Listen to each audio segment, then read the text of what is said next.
खास मेहमान हैं बन्ना गुप्ता जी, स्वास्थ्य एवं आपदा प्रबंधन मंत्री हैं। सर प्लीज मंच पर आइए। इसके अलावा मंच पर मैं बुलाना चाहूंगी श्री बादल जी को, कृषि पशुपालन एवं सहकारिता मंत्री हैं। सर आप भी प्लीज मंच पर आइए। हफीजुल हसन जी को भी मैं मंच पर आमंत्रित करना चाहूंगी, पर्यटन खेलकूद एवं कला संस्कृति मंत्री हैं। आप तीनों से रिक्वेस्ट है कि प्लीज मंच पर आइए और जोरदार तालियों के साथ आप सभी हमारे खास मेहमानों का स्वागत कीजिए। आज इस मंच से चर्चा होगी स्वास्थ्य क्षेत्र से जुड़ी तमाम उन बिंदुओं पर, और मैं मंच पर मौजूद सभी लोगों का एक बार फिर से स्वागत करती हूं कि आप सभी ने अपना कीमती वक्त निकालकर इस कार्यक्रम में शामिल हुए हैं। चलिए अब इस कार्यक्रम की शुरुआत करते हैं, इस चर्चा को आगे बढ़ाते हैं। इसके लिए मैं रिक्वेस्ट करूंगी अपने सहयोगी संजय यादव और साथ ही न्यूज स्टेट बिहार झारखंड के झारखंड एडिटर राजेश तोमर जी से कि अब इस चर्चा को आगे बढ़ाएं। बिल्कुल धन्यवाद शिवानी। और इस हॉल में जो लोग बैठे हैं वो ऊर्जा दरअसल महसूस नहीं हो रही है जो आप लोगों से चाहिए। आपके सूबे के विकास को लेकर ये बातें हो रही हैं। हमारे साथ बन्ना गुप्ता जी इस वक्त मौजूद है, स्वास्थ्य मंत्री। जोरदार तालियों के साथ हमारे तीनों मेहमानों का स्वागत करिए एक बार फिर से। तालियां जोरदार होनी चाहिए। और ये जो तीन मिनिस्ट्री, तीन चेहरे आपके सामने हैं, ये समझिए कैबिनेट की एक आधी रूपरेखा इस वक्त आप देख रहे हैं। राजेश सर मैं चाहूंगा शुरुआत आप करें। बड़ा संजोग है कि आप तीनों मंत्री यहाँ पे हैं, सरकार यहाँ पे है। और स्वास्थ्य और कृषि, तो स्वास्थ्य और कृषि चूंकि आप किसानों से जुड़े हैं, आप जन स्वास्थ्य से जुड़े हैं। सबसे पहले लेकिन शुरुआत करेंगे गाँव की, क्योंकि गाँव के जो किसान हैं, जो गाँव के दबे कुचले हैं, जो गाँव में जो लोग आपको उम्मीद से देखते हैं, वहाँ तक हमारी आवाज़ पहुँचे, यही हमारा मकसद है। तो सबसे पहले शुरुआत आपसे होगी बादल जी कि कृषि के क्षेत्र में आपने लगातार काम किए हैं। जो झारखंड के गांव हैं, जो सुदूरवर्ती गांव हैं, किसानों की स्थिति अगर आपके नजरिए से देखें, कितना कुछ बदलाव हुआ है और सरकार के जो प्रयास हैं आपके नेतृत्व में, वो कुछ अलग क्या है? आपसे शुरुआत। सबसे पहले आपको ढेर सारी शुभकामनाएं और यहाँ बुलाने के लिए आभार जी। और आज के इस कार्यक्रम का हम लोग गवाह बने हैं। इसके लिए झारखंड में जो नया न्यूज स्टेट झारखंड के पूरे टीम को, आपसे जुड़े सभी साथी को और यहाँ पर जितने लोग आए हुए हैं जो गवाह हैं, सबको मेरे ओर से आभार। मैं आभार व्यक्त करता हूँ श्री मनोज गेरोला साहब जो एडिटर इन चीफ हैं न्यूज नेशन बिहार झारखंड के, नरेश बिसौन साहब का, और हमारे संपादक महोदय राजेश तोमर जी का, और श्री संजय यादव जी आपका बहुत आभार।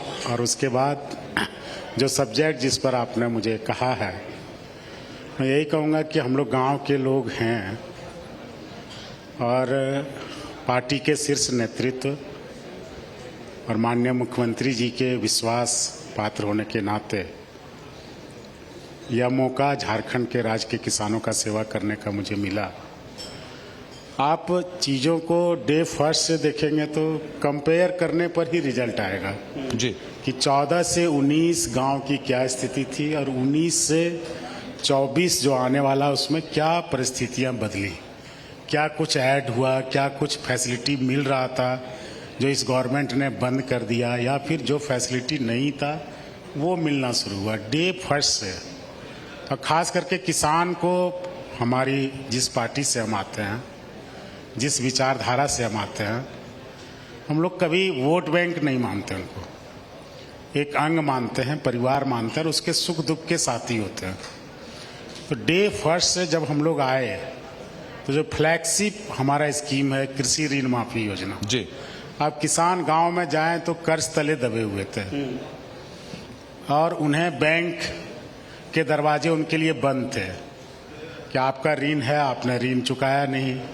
उनका कहना था कि हमारा फसल अच्छा नहीं हुआ 17-18 में, 18-19 में सुखाड़ पड़ा, हम कहाँ से चुकाएं। तो ये सब चीज़ें समस्या जो बिल्कुल जहन में थी और चुनावों में वादा किया था आदरणीय राहुल जी ने, सोनिया जी ने, आदरणीय गुरु जी ने, मुख्यमंत्री हेमंत सोरेन जी ने, लालू यादव जी ने, कि हम आएंगे तो किसानों की सुध ही लेंगे। और जहाँ जहाँ जिस जिस स्टेट में हमारी सरकार है, आप देखेंगे कि किसान के कर्जे पहले माफ करती है। तो हमने ये फ्लैक्सी स्कीम को हम चाहते पॉलिटिकली तो हम इसको लास्ट ईयर भी ला सकते थे कि नहीं, इसको 23-24 में लेके जाएंगे। हमने शुरू में ही इसे लॉन्च किया और किसानों को जो हमारे पास फंड अवेलेबल थे 50,000 तक के ऋण माफी की घोषणा की, स्टैंडिंग लोन के, जिससे 5 लाख से ज़्यादा किसान लाभान्वित हुए। न सिर्फ उनका कर्ज माफी हुआ बल्कि उन्हें फिर बैंक से क्रेडिट दिलाया गया। पिछले 19 सालों में जितने लोगों को आप कुल केसीसी मिला लेंगे, और इन 4 सालों में हमने स्पेशल ड्राइव चला के माननीय मुख्यमंत्री जी ने समीक्षा की, मुख्य सचिव जी ने समीक्षा की, हमने हमेशा इस पर फ्रंट लेवल पे खेला, तो लोगों को अच्छे खासे तौर पर एक बैकअप मिला बैंकों से जुड़ने का और कृषि उत्पाद को अच्छी तरीके से पैदा करने का। तो इससे इसका फलाफल निकला कि रिकॉर्ड फसल उत्पादन हुआ, खाद्यान्न उत्पादन हुआ। लेकिन पिछले साल सुखाड़ पड़ा। पहली बार झारखंड में सरकारें आई गई, लेकिन किसी स्टेट गवर्नमेंट ने दी ऋण माफी की, तो ये जो सरकार आई है इसने की, गठबंधन की सरकार ने। एक बड़ा अचीवमेंट था आपका। एक बड़ा स्टेप है। दूसरा बात, हमने सुखाड़ को झेला। सुखाड़ पहले भी आता है, हर 4 साल पे सुखाड़ आता है। चक्रीय अनुपात देखें तो यहाँ आपदा प्रबंधन मंत्री महोदय भी हैं संजोग से, तो दोनों को रिलेटेड हैं। हमने सारा रिपोर्ट इनको सौंपा और इन्होंने पहली बार, पहले भी सुखाड़ आते थे, राज्य सरकार आप बता दें कि सुखाड़ में कभी किसान को ग्रेचुअस रिलीफ दिया, तो हमने लगभग 13 लाख से ज़्यादा किसानों को रिलीफ दिया, प्रथम किस्त दिया। और उसके बाद फिर सेंटर से जो उनकी जिम्मेदारी बनती है कि जब सीवियर किस्म का ड्रॉट होता है तो आपकी जवाबदेही और जिम्मेदारी बनती है कि आप स्टेट को सपोर्ट करें। तो हमने 9682 करोड़ रुपए का memorandum for financial assistance submit आपदा प्रबंधन मंत्रालय के थ्रू किया है। और अभी वीसी जब हुआ था तो माननीय मंत्री महोदय ने केंद्र से कहा था कि वो राशि जल्द रिलीज करें। हम लोग दिल्ली गए थे, हम लोग भी मंत्रालय में गए थे और उसकी सुधि हमने ली थी और वो प्रोसेस में है जी। इसके पहले भी जब सुखाड़ पड़ा था रिपोर्ट भेजी गई थी, लेकिन केंद्र ने इंटरटेन नहीं किया। उन्होंने कहा कि आपने नोटिफिकेशन में देरी की, प्रपोजल सबमिट करने में देरी की, ये आपकी लापरवाही है। लेकिन इस बार हमने काफी सतर्कता बरती। जब वो आए तो उनको चौपर से सब जगह घुमाया कि देख लो क्या स्थिति है, ताकि कल आपको भागने का मौका ना मिले। तो ये सब चीजों को लेकर समय पर देखिए, ब्लॉकचेन के माध्यम से किसानों को बीज पहुंचा रहे हैं। ये पहले आप देखिए कि पहले कब होता था, इस बार रोहन 79 से पहले लैम्सों पैक्सों को बीज पहुंचा दिया गया। लैम्स पैक्स गरीब हालात में, हमने लैम्सों पैक्सों को वर्किंग कैपिटल 2 लाख से अधिक, जिसका जिस तरह क्रेडिबिलिटी है उस तरह वर्किंग कैपिटल अवेलेबल कराया, जो कि पहले कभी नहीं हुआ था। दूसरी बात, खेती मीन्स सिर्फ धान उगाना नहीं होता है, पशुपालन भी लोग करते हैं, बकरी पालन करते हैं, गाय मवेशी पालन करते हैं। पशुपालन से याद आया, अभी हाल के दिनों में हम सरायकेला गए थे और सरायकेला में एक वहाँ पे गौपालक हैं राजेश साहू, शायद संभवतः राजेश साहू आज आए हैं। हम अपने सहयोगी चंदन से बोलेंगे कि उनको माइक दें। और एक सवाल उनका था, चूंकि हम गए थे और उन्होंने बहुत बेहतरीन तरीके से जो गौपालन का उन्होंने वहाँ पे सेटअप तैयार किया। नमस्कार राजेश साहू जी। नमस्कार। तो इनका वहाँ पे जो हमने देखा कि बहुत शुद्ध दूध लोगों को बांटना और एक एम्बियंस बनाना, यानी कि गौ पालन के साथ में वहाँ पे वो बगल में जो सेटअप तैयार किया और जो वहाँ पे लोगों का नियोजन किया है वो काबिल तारीफ। एक इंडिविजुअल अगर इस तरह से कोई तैयार करे एक इकोसिस्टम, तो बड़ा वो लोगों को आकर्षित करता है। जोहार। आपके लिए इनसे एक सवाल था, चूंकि कहते कि हमें सरकार से कुछ अपेक्षाएं हैं, तो हमने कहा था कि जब आप आएंगे प्रोग्राम में तो हम आपको मौका देंगे पूछने का। जी राइस जी।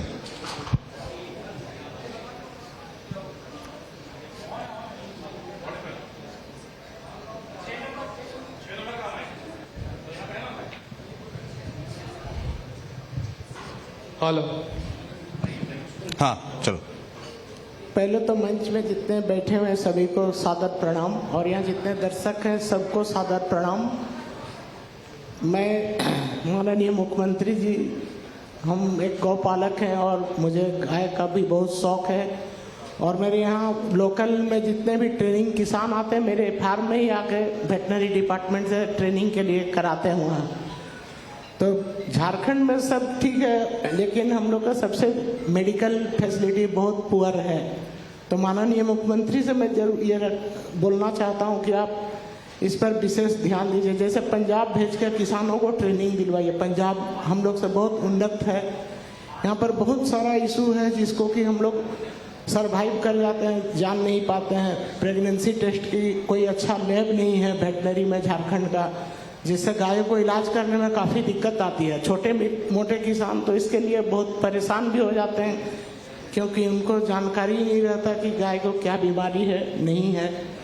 तो इसलिए मैं आपसे रिक्वेस्ट है कि आप अच्छा वेटनरी फैसिलिटी जरूर जी करवाइए। आपका सब्जेक्ट आ गया। मैं जी, कृषि मंत्री हूँ राजेश साहू जी, जी और आपकी बातें मुख्यमंत्री महोदय तक भी पहुँचाऊंगा। जरूर। आप बैठ जाए, हम आपके सारे सवालों का जवाब और देंगे। मेरा एक बार आग्रह रहेगा कि एक बार आप सरायकेला जरूर आइए, अब आने से हम लोग को प्रोत्साहन मिलेगा, और बाकी किसान को भी मैं आपसे जुड़वाऊंगा। आप एक बार देखिए कि कैसे पशुपालन में वहाँ भी काम होता है। जरूर जरूर हम आप लोग को आना वहाँ हम लोग के लिए बहुत हम अच्छा आपके यहाँ जाएंगे अपने टीम के साथ और न्यूज जरूर स्टेट आइए। झारखंड टीम के साथ। जरूर जरूर। अब आपको हम बता दें कि आपके लिए हम क्या करने जा रहे हैं। आपने कहा कि दवाई समय पर नहीं मिलता, तो हमने एक पैकेज बनाया है कि विभिन्न जिलों में लगभग आपके जिले में 150 या 200 पशु मेला लगेगा, जिसमें डॉक्टर जाएंगे और जो दवाई जनरली पीपल मांग करते हैं वो दवाई भी पैकेज भी वो देंगे, और वो पंचायतों में लगेगा। जैसे आपके घर है तो आपके घर ही लगवा देंगे हम। जब आप सामने आ गए तो आपका उसको फलाफल भी दिखेगा, और वो वैसा कैंप आपके जिले में कम से कम 150 से ऊपर लगवाएंगे एक साल के अंदर। तो इससे सुदूर ग्रामीण इलाका में लोगों को लाभ मिलेगा। हम लोग आप अभी तक हेल्थ सर्विसेज में 108 एम्बुलेंस जो बनना शुरू किए हैं, उसको आप लोग जानते होंगे कि 108 डायल करेंगे तो घर पे एम्बुलेंस आ जाएगा। हम लोग वेटनरी एम्बुलेंस शुरू करने जा रहे हैं। केंद्र सरकार का भी सहयोग मिला है कि आप एक नंबर डायल करेंगे। हमने MOU कर लिया है, और शीघ्र 1 से 1.5 महीने के अंदर आप भी डायल करेंगे तो ब्लॉक लेवल पे वेटनरी एम्बुलेंस अवेलेबल रहेंगे, जो आपके घर जाकर आपके जानवरों का वेटनरी डॉक्टर जाके इलाज करेंगे। ये अच्छा होगा या नहीं? नहीं, ये सब तो सर सही है। एक बहुत बड़ा इशू है जो पूरे झारखंड उससे त्रस्त है। हम लोग के यहाँ मैं चाहूंगा सर इसके बाद आप पूरा प्रॉपर इनसे मिलवा दो। बहुत सारी मंत्री जी से ये कह दें मुलाकात होगी। हाँ, तोमर साहब, पहले दुग्ध उत्पादन में यहाँ के लोग लगे हैं, और जानते हैं कि कैटल फीड कितना महंगा हो गया है। जी, हमने JMF से जो लोग जुड़े हुए हैं तो उनको न सिर्फ कैटल फीड सब्सिडी देने का प्रावधान किया है, बल्कि प्रति लीटर दूध जो वो डेयरी को देंगे उनका दाम बोनस डेयरी से हो जाना है, लेकिन सरकार प्रति लीटर 3 रुपया उन्हें मुहैया करा रही है, जो कि पहली बार झारखंड में। मंत्री जी, और चूंकि वो आप गौपालक हैं, हम आपके बीच में एक और दूसरा गो सेवा आयोग के नव मनोनीत अध्यक्ष भी यहाँ हैं, राजीव रंजन प्रसाद जी। जी, तो राजीव जी भी हैं। आपका हम लोग एक बार ऐसा करेंगे कि 15-20 मिनट की आपकी मुलाकात अलग से करवाएंगे, ताकि राज्य जो है वो विकास के पथ पर अग्रसर होता रहे। जो हम एक सेतु का काम करेंगे। बिल्कुल। मंत्री बन्ना गुप्ता जी हमारे साथ में है। स्वास्थ्य, चूंकि जन सरोकार का मुद्दा है तो इनसे कुछ सवाल करने हैं। और मुख्यमंत्री जी टूरिज्म की तरफ उन्होंने बड़ा ध्यान दिलाया और कहा कि इस राज्य में टूरिज्म के लिए बहुत असीम मतलब संभावनाएं हैं। मंत्री जी, आपके पास ये महत्वपूर्ण विभाग है।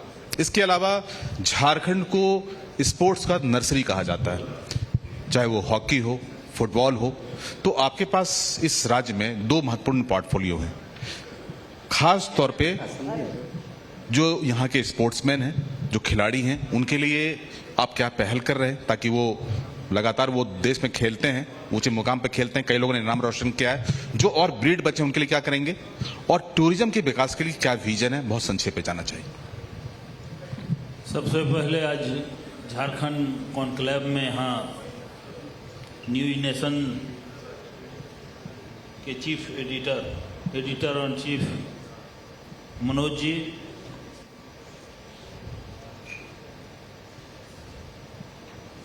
Editor news state Bihar Jharkhand Naresh ji, संपादक राजेश तोमर जी, एंकर संजय यादव जी, यहाँ उपस्थित बड़े भाई स्वास्थ्य मंत्री बन्ना गुप्ता जी, साथी मंत्री और मेरे करीबी, मेरा क्षेत्र इनका क्षेत्र सटा हुआ है दोनों का, और बादल जी, यहाँ मौजूद अभिभावक स्वरूप सीपी सिंह जी, बड़े भाई सुदेश महतो जी,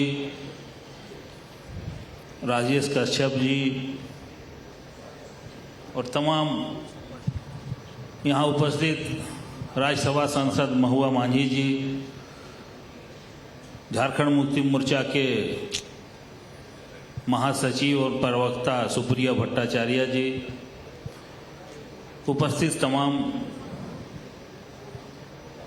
न्यूज नेशन विक्सल कंगवाड़ी जी और न्यूज नेशन के तमाम पदाधिकारीगण और पत्रकार बंधु, आप लोगों ने ये प्रोग्राम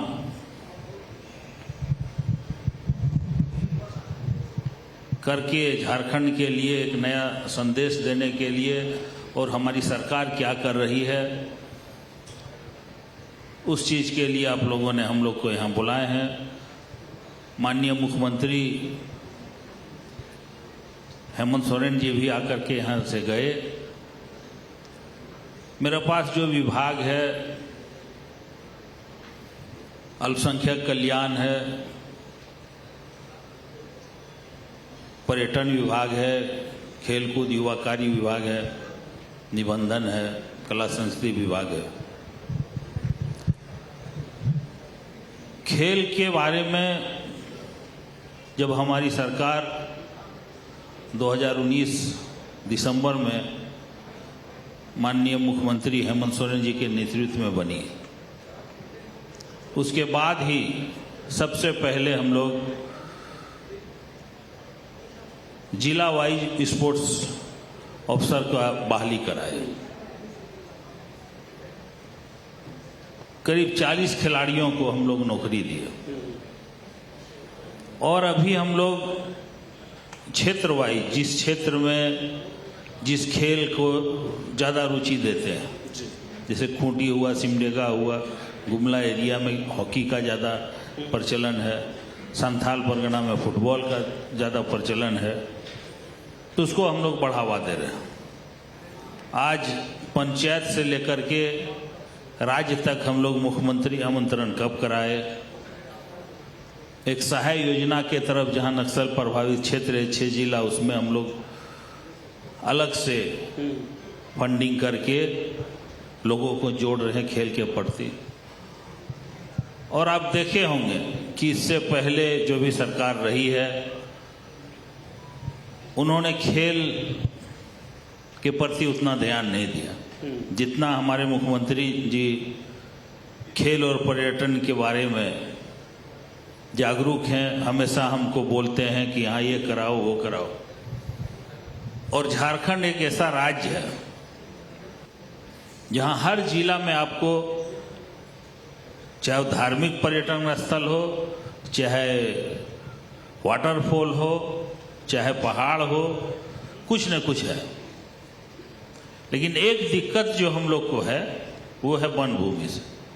जहाँ भी आप देखिए, नेतरहाट चल जाइए, पतरातू चल जाइए, निम्ना लेक जाइए, चांडिल डैम जाइए, तो इससे थोड़ा हम लोग विकास करने में अभी भी मेरे पास बहुत फाइल पड़ा हुआ है जो वन विभाग के द्वारा क्लियर नहीं होने के चलते हम लोग वहाँ ज़्यादा विकास नहीं कर सकते। नहीं, फिर भी काफी कुछ काम आप कर रहे हैं।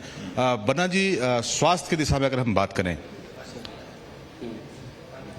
जी पानी पीजिए, क्योंकि आप तो देरी हो गई पहुंचते पहुंचते सर आपके पास।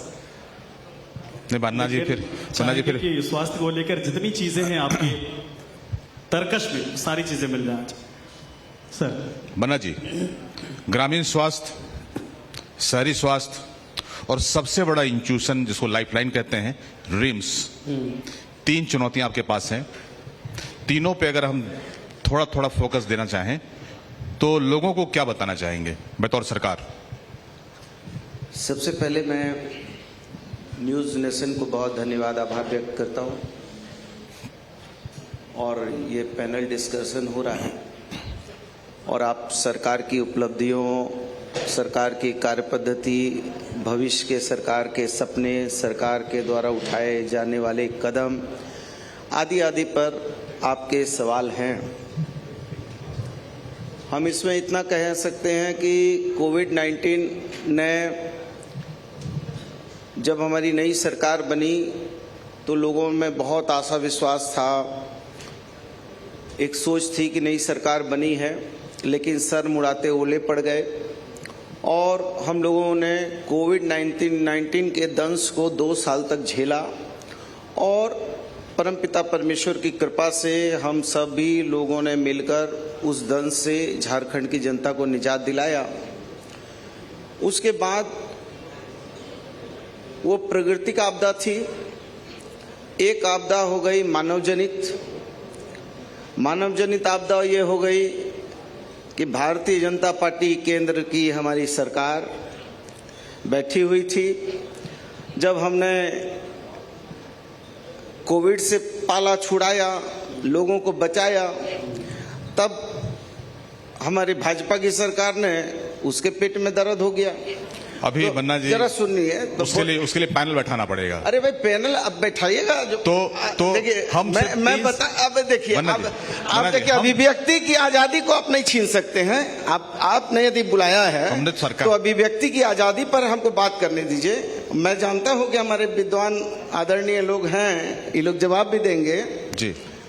तो इसके बाद लिफाफा आ गया, लिफाफा अभी तक चिपका है, अभी तक खुला ही नहीं लिफाफा। मतलब कितनी तरीके से इस माननीय मुख्यमंत्री हेमंत सोरेन की युवा सरकार को बाधित करने का प्रयास हुआ, घेरने का प्रयास हुआ। और आपने वो राहत इंदौरी का शेर सुना है? नहीं सुना है। गनीमत है सब्र मेरा, लबालब हूँ भरा नहीं हूँ, वो मुझको मुर्दा समझ रहे हैं, उनसे कहो मैं मरा नहीं हूँ।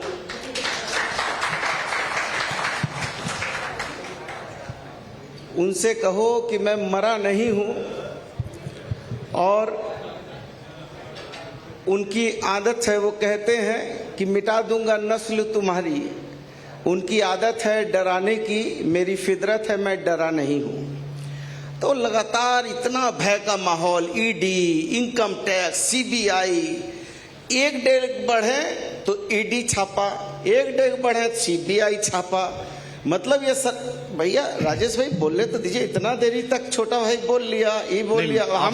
आप असल में जो मूल विषय से थोड़ा मूल विषय में तो आ रहे हैं, स्वास्थ्य है ना जी, तो राज्य के स्वास्थ्य को तो वही तो बता रहे हैं, सुनिएगा तब। अरे संजय भाई सुनिए, मीटिंग में तो है आप लोगों की, इसीलिए हमें ख्याल रखना पड़ता है उस समय का। तो जो है कि हम लोग को सीएम साहब को कब लिफाफा खोलेगा, बर्खास्त कर देगा, सरकार गिरा देगा, 356 का तो इस्तेमाल कर नहीं पाए। लेकिन ऊपर वाले ने हमेशा हमारा साथ दिया, ऊपर वाले ने हमेशा बचाया जी। वो कौन है जो मेरे हक में दुआ करता है? जब डूबता हूं तो समुंदर उछाल देता है। तो हम लोग को हमेशा जो है कोई न कोई सहारा बन जाता है, इसलिए हम लोग घबराते नहीं है। अब आप पूछ रहे हैं जो, वो बताते हैं, सुनिए जी।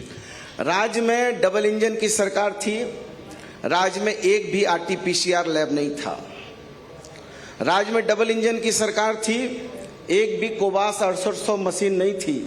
राज्य में डबल इंजन की सरकार थी, 122 पीएसए प्लांट, उसमें सेंट्रल ने भी कुछ दिया है जी। और कुछ वेंटिलेटर भी दिया है। ऐसा भी वेंटिलेटर दिया है प्रधानमंत्री केयर के तरफ से कि साइकिल बनाने वाला ने वेंटिलेटर बना के दे दिया। वेंटिलेटर तो तभी लगाते हैं जब आदमी मरणासन पर जाता है। तो हमारे जो है रिम्स के जो डॉक्टर साहब हैं भट्टाचार्य जी, उन्होंने प्रधानमंत्री जी को वीडियो कॉन्फ्रेंसिंग में बोला कि सर ये वेंटिलेटर नहीं चलेगा, फ्लक्चुएट कर रहा है। ये लाइट जल रही है ना तोमर साहब, इसका अर्थिंग काट दीजिए तो लाइट भुक भुक भुक भुक होगा, तो वैसा वेंटिलेटर चलेगा नहीं। बन्ना जी, मैंने क्या किया? आप तो संघर्ष करते रहे हैं। अच्छा सुनिए, उस संघर्ष के बाद जो क्या चाहते हैं हैं आप पूछना, whatever you want to ask, पूछिए। अरे क्या चाहते हैं पूछना, पूछिए। तो आप जो रूरल चाहते हैं वही बोलेंगे। जो ग्रामीण स्वास्थ्य है, जो रूरल हेल्थ है, अच्छा वही बोले थोड़ा ना। वहाँ प्रकाश डालें। ठीक है। जो आपके चलंत वाहन चलते हैं, गरीबों तक आपकी सेवा पहुँचती नहीं पहुँचती, ठीक है, वो वही बताएं। बोलते हैं, सुनिए। और रिम्स पास में है, चलिए लाइफ बोलते हैं। लाइन है। अच्छा बड़ी वही अराजकता है। बोलेंगे। आप इतना जी। लंबा क्वेश्चन करिए तो हम तो कम पढ़े लिखे आदमी हैं, थोड़ा शॉर्ट पूछिए ना, बोलेंगे। अभी हमारे यहाँ आप लिखते भी जाइए, आपके लोग लिख रहे हैं कि नहीं है, 19,356 बेड है अभी वर्तमान में हमारे यहाँ। हमारे यहाँ अभी 11,335 हमारे यहाँ ऑक्सीजन युक्त बेड है। हमारे यहाँ 1,447 हमारा जो है आईसीयू का बेड है। 1,456 हमारा वेंटिलेटर का बेड है। 7,006 हमारे पास बी टाइप सिलेंडर है। 12,356 हमारे पास डी टाइप सिलेंडर है। हमारे पास 122 पीएसए प्लांट है। हमारे पास अभी आरटीपीसीआर जो एक भी नहीं था, आज 15 आरटीपीसीआर काम कर रहे हैं। कोवास 6800 काम कर रहा है। आपने रिम्स की बात की है, रिम्स में कार्डिया का देश का 6ठा कार्डिया का वहां पर जो है हम लोगों ने ओटी वगैरह का जनरेट किया है। और हमारे बड़े भाई और भारतीय जनता पार्टी के हमारे अध्यक्ष आदरणीय दीपक जी को जब हृदयघात हुआ तो हम सबसे पहले आदमी थे वहां पहुंचे और भगवान ने, परमपिता परमेश्वर ने उनकी रक्षा की और वहां सकुशल होकर आ गए। इसके लिए आपका आभार। नहीं, मेरी बात सुनिए। लेकिन मंत्री जी, अब जितने क्या जानना संसाधन चाहते की आपने चर्चा की, कितने डॉक्टर आपके पास, वही बता रहे हैं। कितना लेकिन जो संसाधन है, कितने डॉक्टरों की संख्या है, कितने आपने डॉक्टरों की संख्या बढ़ाई, और कितने टेक्नीशियंस हैं और कितने उसका बढ़ाया? आपने बेड बहुत सारे बढ़ाए। चलिए अभी बता रहे हैं, वो भी बता रहे हैं, लिखते जाइए। अभी हमने 173 आयुष डॉक्टर को नियुक्ति दिया है, 173, ठीक है। 207 हमने अभी एमबीबीएस डॉक्टरों को नियुक्ति दिया। 256 अभी जेपीसी के पास जो है अभी याचिका भेजी है, हमने याचना भेजी है और वहां से भी होने जा रहे हैं। 375 सीएचओ का हमने अभी नियुक्ति किया है और हम लगातार, हमको मालूम है कि मैन पावर की कमी है और उस मैन पावर की कमी को दूर करने के लिए हम लगातार प्रयासरत हैं। लेकिन चूंकि, और खैर हम लोग को आदत भी हो गई है, हम झारखंड के लोग हैं, हमारी जो स्टेमिना है, प्रतिरोधात्मक क्षमता बहुत ज्यादा है, तो हम लोग की आदत भी हो गई है कि हम लोग जो है हमेशा विपरीत परिस्थितियों में जीने वाले लोग हैं। इसलिए देखिए, स्वास्थ्य एक ऐसी चीज है जहां पर दिन प्रतिदिन जरूरत पड़ेगी। ऐसा स्वास्थ्य हो ही नहीं सकता। अभी 156, पहले 18 स्लाइस का सिटी स्कैन होता था, अभी 512 स्कैन का सिटी स्कैन आ गया, उससे भी अपग्रेड होगा। तो ये अपग्रेडेशन का काम चलते रहेगा निरंतर। लेकिन हम लोगों ने विपरीत परिस्थिति में भी, इस झारखंड में जब डबल इंजन नहीं था और हम और आप फेडरल गवर्नमेंट में जी रहे हैं, तो फेडरल गवर्नमेंट तो मानवीय दृष्टिकोण में चलती है, राष्ट्र हित में चलती है, मानव हित में चलती है, राजहित में चलती है। हो सकता है कि आपके हमारे विचारों में मतांतर हो सकता है, लेकिन माँ भारती के रक्षा के लिए मतांतर नहीं होगा, राजहित के लिए मतांतर नहीं होगा, मानव हित के लिए मतांतर नहीं होगा। लेकिन ये कहाँ का नियम है कि जब हमको जो है झारखंड में हमको इंजेक्शन की जरूरत थी तो गुजरात में इंजेक्शन दे दिया गया, हम जो है तरसते रह गए। हमको जब जरूरत थी ऑक्सीजन की तो झारखंड को ऑक्सीजन नहीं मिला, बल्कि हम लोगों ने, हमारे राज्य ने जो ऑक्सीजन जनरेट किया, जो जनरेट किया हमने यूपी को भी भेजा, जी। दिल्ली नहीं, को हम भी भेजा, सहमत हैं, बंगाल को भी भेजा। नहीं सहमत है, लेकिन चूंकि देखिए इसके आपके जवाब के लिए हमको एक सक्षम पैनल बैठाने की जरूरत है। बैठाइए ना। तो अभी हम जो लगा रहे हैं सिर्फ आपके प्रोफाइल जानते हैं। हमने 3 सवाल पूछे, बड़ा तो आप चाहते हैं कि मैं राज्य सरकार का गुणगान गाऊं, मतलब मुंह मियां मिठू बनते रहूं? एक छोटा कहाँ है ये सब? सर, हम एक लोग तो छोटा जनता सवाल। देख ही रही है। तो एक छोटा सवाल मेरा है सर, हाँ, रिम्स पूछिए को ना। लेकर आपने कहा नो डाउट कि आपकी सरकार ने और जितनी देश की सरकारें हैं या केंद्र सरकार ने, ठीक है, आप डाउन से आरोप प्रत्यारोप चलते रहे, कोविड में बहुत अच्छा काम किया, इसके तालियां जाहिर सी बात है बहुत अप्रिशिएट की जानी चाहिए। लेकिन आज के अखबार की एक हेडलाइंस आपने भी उसको रीड किया होगा, रिम्स को लेकर ये छोटी प्रॉब्लम या बहुत बड़ी प्रॉब्लम गरीबों के लिए हो सकती है कि जो यहाँ के डॉक्टर्स हैं वो जेनेरिक दवाइयाँ नहीं लिखते हैं पेशेंट के लिए। ये दरअसल हमारे आपके लिए हो सकता है कि कह देंगे ठीक है बाहर से ले लेंगे, लेकिन जो दूर दूर से आते हैं उनके लिए बड़ी परेशानी होती है। इसका समाधान कैसे होगा? देखिए, जेनरिक दवाई का मैं भी पक्षधर हूँ जी। जेनरिक दवाइयाँ अभी हम लोग माननीय मुख्यमंत्री जी के आदेश निर्देश पर हम लोग हमारे गांव के पंचायतों में भी दवाई दुकान खोले जा रहे हैं और हम लोगों ने प्रोत्साहित भी किया है। रिम्स में भी जेनरिक दवाई जो है भारत सरकार ने भी रिम्स के दोनों दुकानों से नहीं प्रेस्क्रिप्ट की जाती है। नहीं, देखिए अब एक बार ओवरनाइट कुछ काम नहीं हो सकता। देखिए सस्ती महंगी बिकती है अफवाहें बाजारों में, मानवता का दम घुटता है चांदी की दीवारों में। तो आपके अब हवा देने के लिए तो बोलिए ना भाई कि भारी टाइप से आदमी बोल देगा, लेकिन आपका अंदाज तो पूरा अंदाज मेरा पूरा है। चूंकि हम देखिए आप तो सही बैठाए नहीं ना, जनता भी वही उम्मीद कर रही है। बड़ा भाई लोग मेरा बैठा हुआ है, गार्जियन बैठे हैं। स्वास्थ्य मंत्री जी, हाँ, रिम्स की स्थिति अगर देखें, बहुत ईमानदारी से बताइए, वहां काम करने की जरूरत है आपकी? वहां पे नहीं, निगाह काम क्यों नहीं करने की जरूरत है? काम तो आप न्यूज नेशन में हैं, तो आपको भी न्यूज नेशन में दिन प्रतिदिन और सुधार की आवश्यकता हो रही है, ताकि आज तक और जो है कौन कौन बड़ा चैनल है, BBC लंदन वगैरह फेल हो जाए। तो आपको भी होगी, मेरे को भी होगी, और हम भी आगे बढ़ेंगे, आप भी बढ़ेंगे। लेकिन सोच हमारी मजबूत है, इरादे बुलंद हैं, नेक नियति है, तो परमात्मा हमारे साथ है, झारखंड आगे बढ़ेगा। संक्षेप में कृषि मंत्री जी और आपदा प्रबंधन से सवाल है, किसान अभी खेत में होंगे, वज्रपात की आशंका है, किसानों को कोई कैजुअलिटी होता है तो बहुत तत्काल में क्या रिलीफ मिलेगा और कितना मिलेगा? जी आप नहीं, किसान इनके हैं, किसान का तकलीफ ये देखेंगे। जी बादल जी, ठीक सर जी बताया जाए। बगल में है मंत्री जी। किसान जो अभी खेत में काम करेंगे, वज्रपात में जो मौत होती है, किसानों को कितना मिलता है और कितना जल्दी मिल सकता है उनको? क्योंकि हम ये आपकी और हमारी तत्परता पे है। यदि हम पोस्टमार्टम रिपोर्ट 24 घंटे के अंदर अवेलेबल करा दें, तो मैंने खुद 24 घंटे के अंदर उसको जो 4 लाख का मुआवजा आपदा प्रबंधन से, वो हमने दिला के दिखाया है। कभी कभी कुछ सस्पेक्टेड केस रहते हैं जिसमें बोर्ड बैठता है, पोस्टमार्टम रिपोर्ट चाहिए, तो डॉक्टर जैसे ही पोस्टमार्टम रिपोर्ट पुट करते हैं, उसको जो AC होते हैं जिला के, वो तुरंत अवार्ड करते हैं, रिक्विजिशन आता है।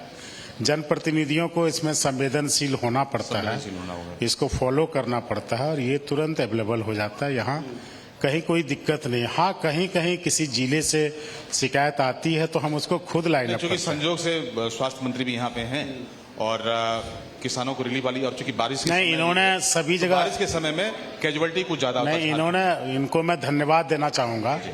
आपदा प्रबंधन से उस हेड में सभी जगह इन्होंने जिले में फंड दे के रखा। वज्रपात यदि नहीं होगा तो हमारी जो जमीन है उस जमीन में कैल्शियम के पार्टिकल होते हैं, और जब वज्रपात होता है तो वो ही पार्टिकल जो है नाइट्रोजन में तब्दील होते हैं, ताकि जमीन उपजाऊ होती है। तो वज्रपात को भी होना है, उससे बचाव के लिए अवेयरनेस भी लाना है। यदि वज्रपात नहीं होगा तो हमारी जमीन बंजर हो जाएगी। तो वज्रपात से कैसे लोगों को बचाना है, इसके लिए हम लोगों की कार्य योजना है। और जो हमारे कृषक हैं, खेत में काम कर रहे हैं, या वज्रपात होता है तो पानी होता है, पेड़ के नीचे होते हैं, तो उनको कैसे, उसके लिए अभी हमने केंद्रीय गृह मंत्री जी से भी बात किया कि आपदा मित्र बनाइए, ताकि लोगों में अवेयरनेस भी आए और गरीब बच्चे को इसमें शामिल किया जाए। तो 4 लाख रुपया हम लोग दे रहे हैं, लेकिन कुछ कमी खामियां हैं आपदा में, उस कमी खामी को, चूंकि दो तरह के आपदा हैं, एक राष्ट्रीय आपदा का सूची है, एक हमारा स्टेट आपदा का है। तो हम एनडीआरएफ से एसडीआरएफ को ट्रेंड करा के हमारे झारखंड को बचाने का भी काम कर रहे हैं। और अभी अमित शाह जी को भी हम बहुत धन्यवाद देते हैं, उन्होंने बड़ा सकारात्मक किया है। ये चीजें संजय जी होती है तो ये हम बता दें, हो सकता है वहां तक पहुंच जाए। मौसम विभाग इसमें बेहतर काम कर रहा है। किसान खेत में अवश्य जाते हैं, उनके डाटाज हमारे पास है, और मौसम विभाग हर एक सोशल जो आजकल मीडिया है या फिर हर एक दिन में ये बुलेटिन जारी करता है कि कल को मौसम की स्थिति क्या रहती है, और वो परफेक्शन है उसमें सब जगह रहता है कि कल वज्रपात की संभावना ये है। तो किसान भाइयों को हम लोग जो कॉल सेंटर है या फिर जो बुलेटिन निकलता है वहां से अलर्ट जारी, हाँ, इसमें भी, लेकिन मैं पूरी तरह से ईमानदारी से स्वीकार करता हूँ, बहुत सारे किसान सुदूर इलाके में रहते हैं, टेक्नोलॉजी सोशल मीडिया से बहुत दूर हैं, उन तक ये जानकारी नहीं पहुंच पाती है और वो काल के गाल में समा जाते हैं। यहाँ हमें काम करने की जरूरत है, उन तक पहुंचने की जरूरत है, संवेदना दिखाने की जरूरत है। ये सर वाकई में ईमानदारी से आपने इसको स्वीकार किया है। सर अब थोड़ी पाबंद भी हम होते हैं समय के लिए, इसीलिए आप तीनों लोगों का धन्यवाद समय देने के लिए और इन बातों को रखने के लिए। जोरदार तालियां एक बार फिर से। और स्वास्थ्य हो, कृषि हो, चाहे टूरिज्म हो, बहुत अपार संभावनाएं हैं और यही विजन है जिससे रास्ता विकास का बनता है। जोरदार तालियां। आप लोगों से अनुरोध है कि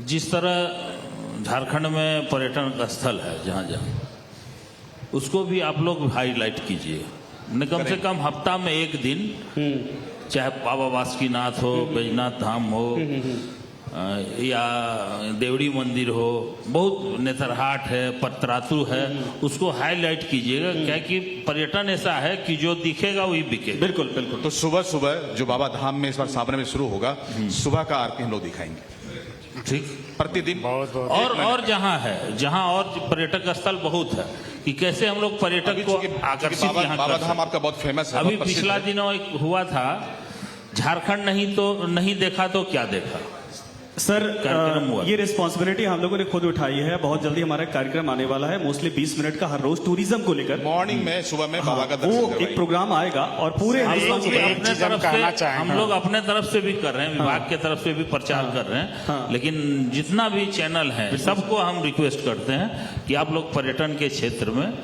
थोड़ा सा आप जितना हाईलाइट कीजिएगा उतना बढ़िया। अच्छा लगा सर आपकी ये सर, एक मिनट प्रोग्रेसिव। हाँ, अभी पिछला विधानसभा सत्र चल रहा था। आदरणीय पूर्व गृह मंत्री जी सुदेश महतो साहब हमारे डिपार्टमेंट में आए, सारे ऑफिसर्स थे, तो इंटीग्रेटेड फार्मिंग को लेकर इन्होंने डिपार्टमेंट को कुछ सजेस्ट किया और वाकई काबिले तारीफ चीज़ थी। हर आदमी का अपना सोच होता है और कभी कभी वो मॉडल बनता है, उनके लिए मैं उनको धन्यवाद देता हूँ। उस पर डिपार्टमेंट स्टडी भी कर रहा है कि कैसे लोगों को खेती को रोजगार में, परंपरागत खेती को उनके रोजगार में तब्दील कर दे, ताकि उससे प्रेरणा लेके और जगह कम्युनिटीज में इन्वॉल्व हो। और इसके लिए उन्होंने पर्सनली भी बहुत एफर्ट लगाया है। हम सर आपका अप्रिसिएट करते हैं कृषि के क्षेत्र में आपने जो कहा है। और किसान जो हमेशा हाशिए पे होते हैं, उनकी भावनाएं, किसान अन्नदाता यूं ही नहीं होते। अपने घर के बच्चे का दूध, वो आपके घर में पर्व हो तो उसको वो आपको दे के चले आते हैं और घर में किसी तरह मैनेज करते हैं।